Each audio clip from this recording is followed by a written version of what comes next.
Des manifestations populaires à Bahreïn se poursuivent parallèlement à l'intensification de torture, répression et intimidation des opposants avec les visites successives de responsables américains. Pour intimider les gens et les empêcher de participer aux manifestations,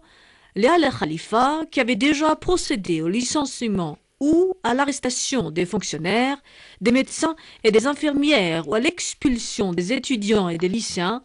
font recours maintenant aux menaces d'ordre sexuel des opposants. Les forces de sécurité demandent en effet aux prisonniers d'écrire des lettres d'excuses au roi, sinon ils seront violés.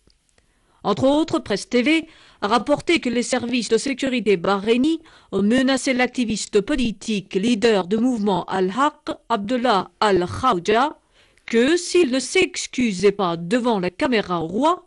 lui ou sa fille ferait l'objet d'un viol sexuel.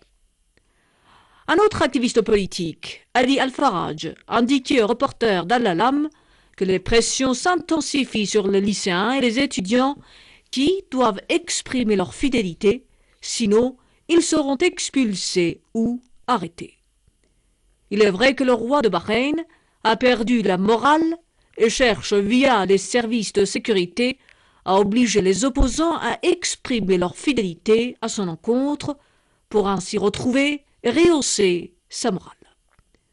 N'oublions pas en passant que le Parlement bahreïni, lui aussi, a perdu tout, comme le gouvernement, la légitimité, les 7 derniers députés de l'Association nationale islamique bahreïnie, Al-Wefaq,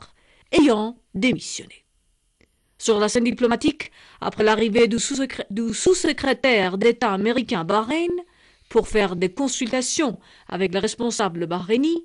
les experts sont devenus d'avis que les visites successives des responsables américains à Bahreïn et l'intensification des exactions envers les révolutionnaires se font avec le feu vert de la Maison-Blanche. Déjà, le secrétaire général du Centre des droits de l'homme de Bahreïn, Nabil Rajab, avait déclaré Washington complice du régime bahreïni dans la violation des droits de l'homme.